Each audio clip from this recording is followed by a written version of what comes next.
دنیا میں کہتے ہیں، علماء نے لکھا ہے کہ اگر آپ نے کسی چیز کی اہمیت پہچاننی ہو دینی اعتبار سے تو یا تو علم کی بنیاد پر، معلومات کی بنیاد پر دیکھ لیں، آپ کو معلومات ہونی چاہیے، یا تو آپ کو پاکستان کی اہمیت کا علم ہو تو یہ خود ایک وسیع معلومات چاہتا ہے، نہیں تو آسان سا حل ہے کہ عالم کفر کا ہدف دیکھ لیں کون ہے. تو یہ دوسرا طریقہ ہے کسی ملک کی اہمیت کو پہچاننے کا. عالم کفر نے کہ تیروں کا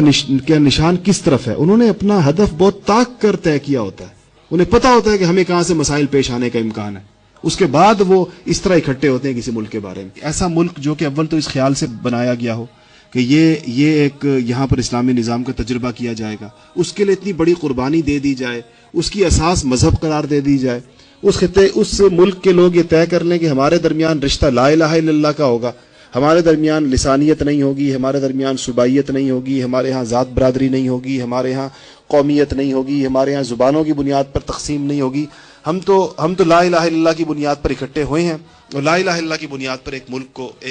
ہم نے حاصل کیا ہے، اس کو چلایا جائے گا. تو ظاہری بات ہے کہ اس ملک نے عالم کفر کی نگاہوں کا کانٹا تو بننا تھا، اور اس ملک کی کامیابی اور اس ملک کا آگے بڑھنا اور پورے عالم اسلام کی قیادت اپنے ہاتھ میں لینا، یہ عالم کفر کے لیے کہاں برداشت ہو سکتا. پاکستان دنیا کی عالمی سیاست کا اہم ترین ملک ہے، اور اپنی ایٹمی قوت کی وجہ سے، اپنی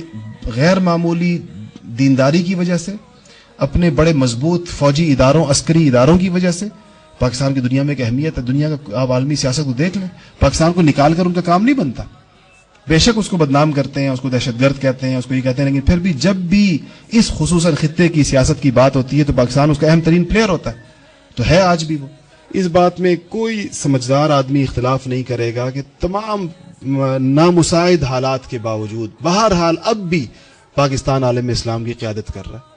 اور اس وقت بھی پاکستان دینی اعتبار سے عالم اسلام کے نمایاں اور ممتاز ترین ممالک میں سے. دینی اعتبار سے جو پاکستان کی حالت ہے، دینی اعتبار سے جو پاکستان میں اس وقت تحریکیں ہیں، پاکستان میں جو دینی محنت کے مختلف میدان ہیں، جو اللہ تعالیٰ نے جو آزادیاں میسر کی ہیں اہل دین کو، اور دین پر چلنے میں جو سہولتیں میسر کی ہیں، اس میں میری نظر میں کم سے کم کوئی اور اسلامی ملک ایسا نہیں ہے پورے روئے زمین.